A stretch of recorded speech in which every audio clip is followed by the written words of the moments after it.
Hello everyone, let's break down the principles of social casework. Principles are certain assertions or statements which guide our professional action. In social casework practices, these principles are here as follows. Principle of acceptance. Acceptance implies liking the client irrespective of his negative qualities and conduct. It is an expression of goodwill towards the client. It is conveying deep concern and active understanding to the client who is liked by the worker in spite of his problem. Maybe the behavior that he have is hated or punished by the society, but you as a worker, you don't have to judge them upon that behavior, so upon all their problems that they are facing. You have to accept them as they are. So some of the acceptance involves observance of common courtesies and respect for his ideas and treating them in a fairly manner. For example, like giving them chair, wishing them good luck, moving forward to them to receive them or seeing them off, respecting appointments. These are some of the indicators of acceptance. This acceptance helps us in making the client or the patient more open to us and building rapport. Another principle is principle of confidentiality.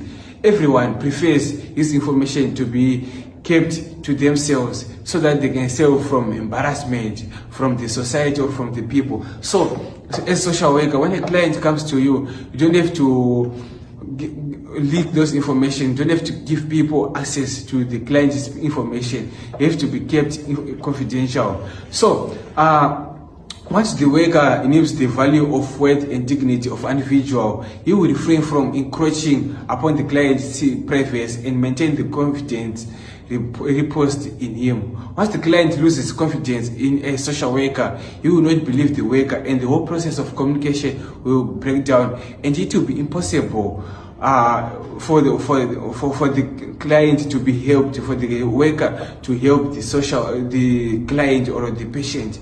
So to maintain confidentiality for all the transactions that takes places between the caseworker and the client in correctional settings or in other places, it is very difficult because they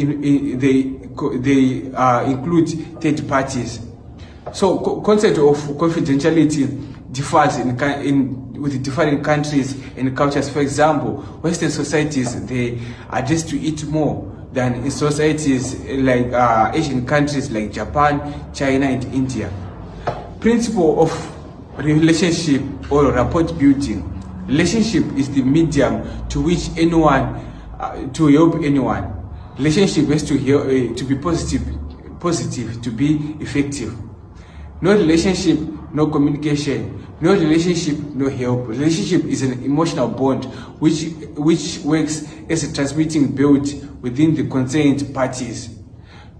So we see here, the relationship is the basis of all help. In relationship, feelings play an important role. Therefore, this needs to be understood and handled properly. When a client and a worker have a better communication, a better relationship, they will help. The process will be more easy, will be more effective, hence effectively solving the problem of the client. Another principle is principle of resource utilization. This principle is based on the value that society has responsibility to provide necessary facilities for self-actualization to its members. Services are provided to the individual in recognition of his contribution to the society. So here we see maybe it's the government. The government has to take care of the members, of its members, providing them maybe health services. For example, especially to those who are not cared by anyone, like orphans, destitutes, handicapped. Therefore, all the personal resources available within the community, the agency, and all those like institutions with the relatives of the client should be utilized to help the client. Resources here may be in terms of money, national material, power, influence, talents, and capabilities or skills. If you like this video, subscribe, like, and watch for more. With this, I thank you.